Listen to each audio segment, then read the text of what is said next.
Okay. All right, so just a quick review of the protocol. Jaysie's going to open and present for somewhere between 15 and 40 minutes. At that point, the panel can ask questions. After question and answer, Jaysie and Mom head to the pod. Panel uses the new rubric to deliberate. I think we have mostly veterans here, but if you look at the rubric, you'll notice that basically all of the boxes heading horizontally are identical. It's just the frequency of the bullets that you're looking at. So I tend to ask you to do three things. Put a check mark in the box if you thought that there was clear evidence that it was true. Put an X through the box if you thought there was clear evidence that it wasn't true. And put a little squiggly line if you'd like to talk to the rest of the panel about the box. Okay? Any questions on procedure? No? Okay, Jaysie, just give me a second. Can I ask a quick question? Yep. Do we know, is there a distinguished on the research? No. Okay. Okay. You ready? Whenever you're ready. Oh, she wants to come watch. I knew she was coming, but I'm sorry. That's Do you okay. want me still? I'm so sorry. it's okay. You can just sit next to my mom. Okay. Alright. Ready to rumble? Hello, welcome to my senior project. My name is Jaysie DeWolf. I'll be presenting today on biological weapons. I would like to thank my panel, Nathan, Ms. Nudi, Mr. Archibald, and Ms. Kearney for being here today. I'd like to start off with my essential question, which is what diseases have been used as bioweapons and how do they work? So why I chose this topic? I want to be an infectious disease doctor. I'll explain more in the next slide, but I have fallen in love with science since sophomore year, and I just love infectious disease. Like, I took infectious disease with Ms. Kearney last year, and it was just so interesting to me. So my prior knowledge, I took AP Biology last year, which greatly prepared me to present this project today because it gave an overall view of everything in biology in a more in-depth way. I also took infectious disease, like I said, with Ms. Kearney, and that taught us about bacteria, viruses, and everything that has to do with them mostly in a general way. So we didn't go too in-depth, but it, like I said, it prepared me for this project. And I also like to mention House because I really, really like this show, and it kind of was the reason why I leaned toward doctor instead of anything else in the health field because I think he's brilliant. I know he's a fictional character, but still brilliant. So the definition of biological weapons from Webster's Dictionary is a harmful living thing such as a germ that causes disease used as a weapon in war. Through my research, I found that there was no official standards of what can be a biological weapon, so I made my own.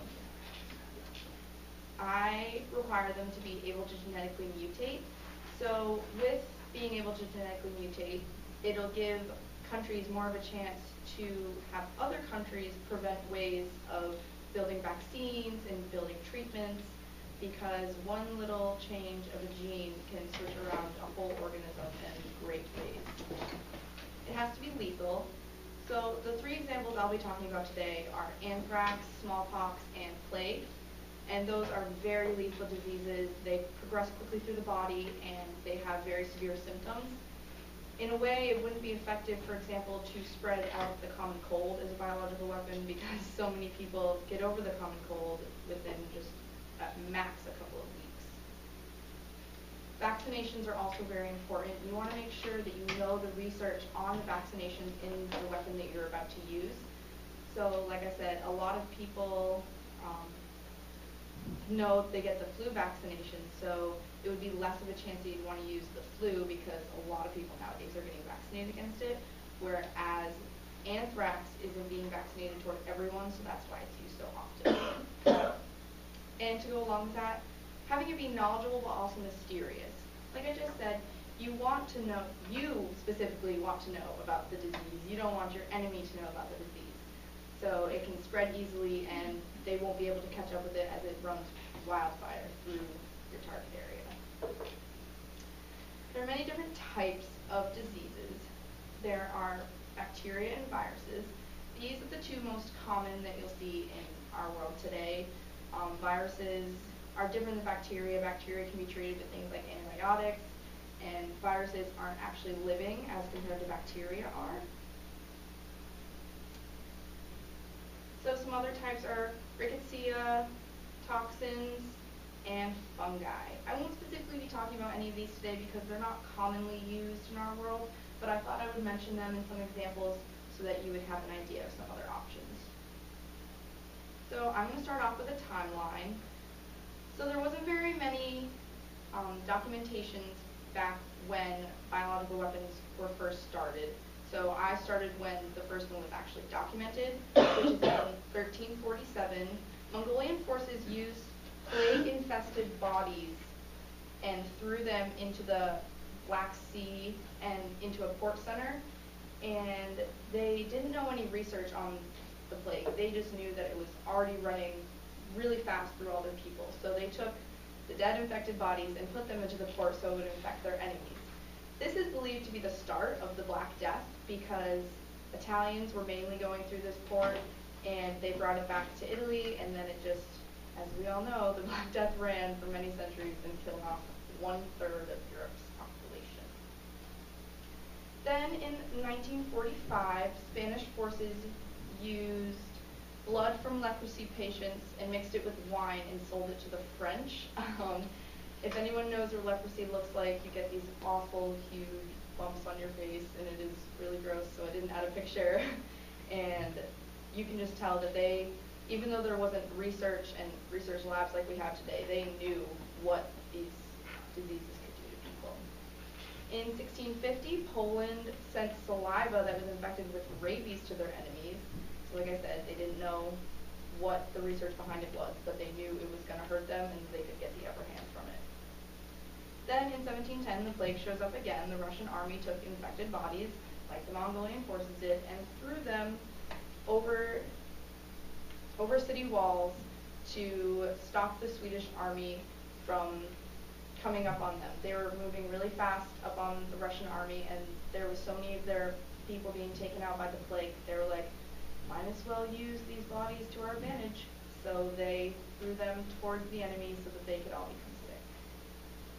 Then one of the most popular bioweapons attacks that we know of today is when the British troops came over from England to America and they passed out blankets infected with smallpox to the Indians. This was during the Pontiac's War, which is when the Indians were fighting the British for the land in Pittsburgh. They won the war, the British did, because they took out almost all of the Indian population with smallpox. And then Napoleon actually, in a way, used biological weapons. He flooded an area in Italy so that malaria would spread faster, so he could try to take over more land. It didn't work as effectively as he planned, but he definitely gave it his best shot by flooding it. And more timeline facts. During World War I, Germany was the main factor that used biological weapons. They studied mostly anthrax, plague, and glanders. They used plague and glanders to infect St. Petersburg in Russia. They sent out the plague, and they attempted to at least, but it stayed more contained than they planned. And then they infected livestock going to the Allied countries with glanders so that without them knowing, the animals would just get sick, and then the people who would eat those animals eventually would also get sick. During World War II, the Japanese were really the only ones who effectively used bioweapons, and they did this by having an area called Unit 731. They took prisoners of war from many different countries, including Korea, America, Britain, and other places, and at least 10,000 prisoners were killed here, and 3,000 of them were prisoners of war. They experimented on these people to see how well their biological weapons would work. So instead of just having the lab and using like lab rats, these people were pretty much used as their lab rats.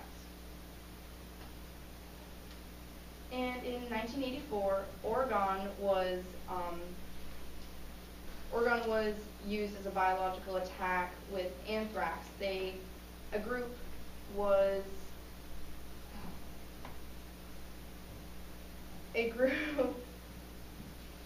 infected this area, and they tried to infect many people in Oregon, but they weren't actually successful. They tried releasing anthrax through an aerosol off of buildings, and they weren't as successful as I said. Then again, Shriko cult in Tokyo tried to do the same thing by releasing anthrax off of buildings in an aerosol form. They weren't as successful as they hoped, but it still killed a couple of people. And then one of the most memorable ones was in 2001. Anthrax-laced letters were sent to the U.S. officials and media offices, which overall killed 5 people. And if you can't read the letter, it says, "You cannot stop us. We have this anthrax. You die now. Are you afraid? Death to America, death to Israel. Allah is great." This was all frightening because not only did 9/11 happen with the plane crashes in the World Trade Center, but anthrax was being sent around and they didn't know who was going to hit, when it was going to come, or anything in that area. So the Geneva Protocol came in place in 1925. This was to stop the research into biological weapons because they saw how dangerous it was getting. And 108 nations ended up signing this protocol, which stopped people from researching more into biological weapons, which, as you can tell, didn't really help because the Japanese in World War II were still researching and doing many experiments on actual people. So then in 1969, Great Britain wrote a proposal to the United Nations stating how dangerous biological weapons were, and the UN listened. They had the Biological Weapons Convention in 1972, which was a treaty that many nations signed. I believe every country but about 4 signed, and it was to require all stockpiles to be destroyed. Everything they knew about it needed to be destroyed. There was supposed to be no traces of knowing anything about biological weapons because they realized how dangerous it was. But the problem with both of these was the verification. There was no way in the Geneva Protocol that the UN checked up on the countries that it needed to. So all these countries could have signed the treaty and been like, I'm not researching into this anymore, like Japan, and then they killed 10,000 people at Unit 731 after they signed the protocol. The Biological Weapons Convention was a little bit better. They checked up between 9 and 12 months later to see if their stockpiles have been destroyed, but there still was countries researching into biological weapons. So my first disease that I'm going to start off with is anthrax, which is one of the most popular biological weapons that have been used throughout history. The bacteria is called Bacillus anthracis. It is gram-positive, and it is rod-shaped, as you can see in the pictures there. The top picture is of the actual bacteria, and the bottom picture is the spores. The spores are activated when they enter the human body, and then they release toxins into the body. So there are different types of anthrax you can get. There's cutaneous, inhalation, gastrointestinal, and injection. And as we'll find, injection is one of the most recent discoveries for anthrax, but cutaneous and injection are very, very similar. So the symptoms. You'll see with cutaneous and injection anthrax that you'll get small blisters and swelling on the skin where it was infected. So pictures like these are, they're a little gross. As you can see in this picture up there, it's really hard to tell if you've been infected with cutaneous anthrax on the first or second day, but as it progresses, you can tell that something's wrong, and as soon as you go to a doctor, they'll be able to tell you, like, this is anthrax, and these are the signs that it was. Cutaneous anthrax is actually very successful in curing just because it is usually contained to that one area that they were infected. So inhalation. Some of the symptoms of inhalation are severe breathing problems, they send the person into shock, they have chest discomfort, shortness of breath, and then there are many more symptoms like fever and headaches and chills. This is a picture of someone with inhalation anthrax. Their swelling was so bad in their throat that it was very hard for them to breathe, and you can tell that their whole face swelled up. Yeah. So gastrointestinal, this can occur when someone eats a meat that was infected with anthrax. So like I said, when Germany was using glanders to infect livestock, it can happen the same way. The meat from the animal can be infected. They'll go through the whole process of butchering it and stuff, and it'll still be infected. And then even when you cook it, you'll eat it and become infected with anthrax, which is very, very bad because it can cause swelling of the neck and abdomen, like inhalation anthrax. And there's very painful swallowing, and fainting is very often as well. So moving on, I'm going to talk about the plague. So the bacteria for plague is called Yersinia pestis. It is gram-negative and rod-shaped. Many ways that the plague is spread now is through flea bites. Fleas are carriers for the plague, and they don't actually get infected by it, but they can infect you by biting you. And then there's a picture of the bacteria itself. So there are 3 different types of plague. There's bubonic plague, septicemic plague, and pneumonic plague. There's a picture of the bacteria of bubonic plague and what it looks like. This affects the lymph nodes closest to where you were infected. So if you were to get bitten by a flea, in this instance, the closest lymph nodes were in his legs, so they swelled up. In septicemic plague, fingers and toes tend to turn black. This was the mildest picture I could find. There are some cases where they're just rotting and disgusting. And pneumonic plague, this is a picture of someone's lung when they have pneumonic plague. Usually a picture of a lung is much, much clearer than that, as you would expect. And like I said, swollen lymph nodes are a common suspect for bubonic plague. Black fingers and toes, and then chest pain and shortness of breath are also common symptoms of pneumonic plague. And then smallpox. Smallpox is different than anthrax and plague because it is a virus and not a bacteria. Viruses in some ways are easier to manipulate and mutate how they affect people. Multiple treatments can be available in one strain of a virus, and treatments may differ depending on the differences in strains. Smallpox is caused by the variola virus. Within 2 weeks, fever, headaches, severe fatigue, vomiting, and severe back pain occur.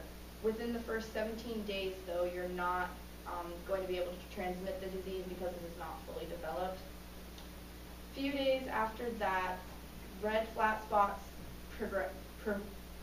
premiere themselves and progress into small blisters, as you can see here, and they cover the whole body. They start in your hands and your chest, and then they just spread throughout your whole body. So vaccines and treatments. For anthrax, every person in the U.S. Army is vaccinated against anthrax because it is so commonly used in bioterrorism. For plague, only high-risk people are vaccinated for the plague because it is not very common today, although it is not eradicated. So many people in the Army are also vaccinated against plague. And then smallpox, everyone's vaccinated against smallpox, and it's actually eradicated now because of the work that was done with this.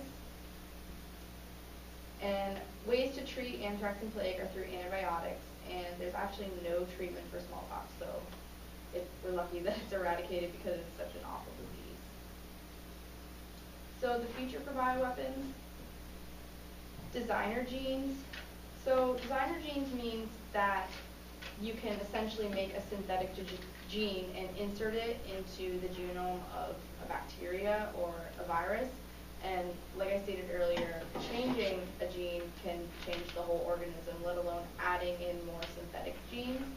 There isn't too much research established right now, but is progressing quickly with the technology that we have today. They are hoping that someday they can make their own like synthetic disease through genes, which is so impressive because everything that we have right now obviously occurs naturally, and we work on getting rid of bad diseases like smallpox and anthrax and plague naturally. And we only want them in labs so that we know how to control them. And it is just crazy to me that we are working on building our own disease with just synthetic genes and being able to control fully on what it does, how it affects people, how fast it moves. And with designer genes, if someday the synthetic disease was ever made, it would be easy to switch out genes if your enemy or someone you know were to ever figure out what your genome sequence was. Related to this is gene therapy, and like I said, gene therapy is similar to designer genes in a way. It would be like when you replace genes in a genome. And then stealth viruses. Stealth viruses enter cells of the organism's body and remain dormant until purposefully activated. Those can be just as effective as designer genes because you can infect someone and they might not even know it, and then you can set off an environmental factor and it will get as many people as you infected without them even knowing it before they can get treatment for it. So just to go over my essential question one more time, which was what diseases have been used as bioweapons and how they work. The most popular diseases that were used as bioweapons are anthrax, plague, and smallpox, but as we stated, leprosy was used, rabies was used, and many, many other diseases, like in small areas. So that states what diseases have been used. And then how do they work? They infect others through different ways of transmission. The one thing about anthrax that is bad in a way for biological weapons is it's much, much harder to spread. With plague, you can just get the plague by person-to-person contact. With smallpox, as long as there is a blanket infected with smallpox, you can get smallpox. But with plague, it is much, much harder to get it, or anthrax. There's deadly symptoms. As we saw with smallpox, they get those awful little blisters filled with pus, and they cover your whole body, and they're very, very painful. With anthrax, they cause breathing problems if you get inhalation anthrax. If you get gastrointestinal anthrax, your stomach is swelling and you start to not breathe as well. And then they move quickly through the body. This is a very important aspect of biological weapons because they are able to move so quickly through the body before anyone can notice that they have to get treated for it. So they are effective, and yeah. So then there's my works cited. Goes on forever. Any questions?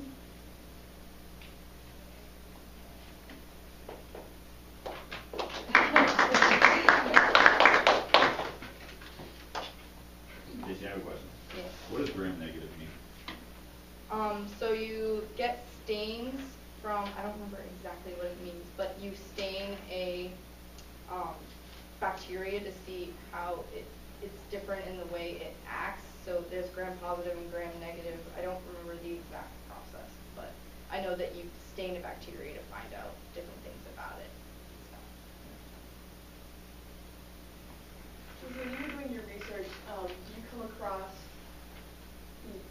which countries tend to have the greatest stockpiles or the greatest sort of development? Japan always showed up, as I saw with Unit 731 in World War II, how they had no remorse for the prisoners of war or anyone that was there, killing 10,000 people essentially by just infecting them and watching them die slowly from these diseases. There's always been this suspicion that they're still doing research and they're still secretly stockpiling.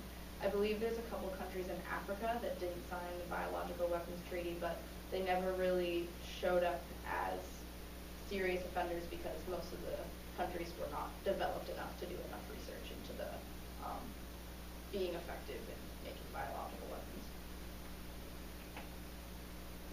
I have a question for you about, so a lot of these bioweapons that you talked about focus on people, but the landers targets a food source. Yeah. Is there anything in the future, like what I've been seeing is a lot of research is going to be being done, not necessarily in bioweapons, but will attack the people of a country with their resources. Yeah, a lot of things like Napoleon did back in the day, he flooded the river so that malaria would spread because he knew malaria was around the area. There is a lot of research going into that.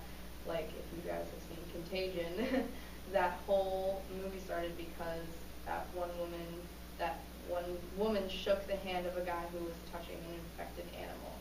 And many, many diseases that we know of started from animals and have been transmitted to people through genetic mutations or just being in contact with them. So I think it would be, I haven't specifically researched the ideas of contacting sources instead of people directly, but I think it would be very beneficial to do that because it would be less obvious that you're infecting people and it would still spread just as effectively.